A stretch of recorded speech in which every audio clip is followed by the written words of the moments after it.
The Maritime Museum and Visitor Center in Canal Park is celebrating 50 years. The U.S. Army Corps of Engineers Lake Superior Maritime Visitor Center and Museum is looking back at the history of this area by holding a special event for the public.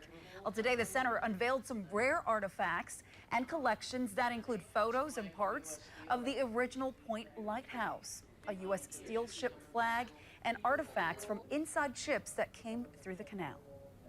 We've got a very large collection. We have been collecting artifacts from community members and even from other museums that need a place to house things that they don't want anymore that we would do better at preserving. The visitor center sees about 1.1 million visitors each year.